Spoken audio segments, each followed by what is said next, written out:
প্রত্যেক সানডেতে সব ছেলেরা আমাদের ঘরে থাকে, কিন্তু এই সানডেতে আমাদের একাকে খেতে হচ্ছে। মামুনি, দিদুন আর মান্তু আর আমি, সব ছেলেরা কাজে। তো আজকের মেনু হচ্ছে, মামুনি এত ভাত দিয়েছে কেন? ভাত কম, ভাত কম। আজকের মেনু হচ্ছে ভাত আর কি বলে ওটাকে, মাছের পটকা, হ্যাঁ আলু বেগুন দিয়ে, আর মাংস। যেহেতু ছেলেরা নেই ওই জন্য আইটেমও মামুনি করেনি বেশি। হ্যাঁ মামুনি, ছেলেরা নেই বউদের জন্য অত কিছু করতে পারবো না, শুধু ছেলেদের জন্যই। তো চলো খাওয়া যাক। মিস করছি আজকে, আমার সোনাইটা নেই আজকে, আর এই যা মান্তুর বরটাও নেই আজকে।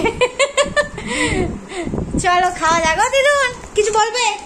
আজকে ছেলেরা তো নেই, সব ছেলেরা তো নেই। আমি ভাগ বসিয়েছি। না না, তোমার হ্যাঁ হ্যাঁ, তোমার ভাগ সবসময় থাকে আমাদের ঘরে। তো চলো খাওয়া যাক।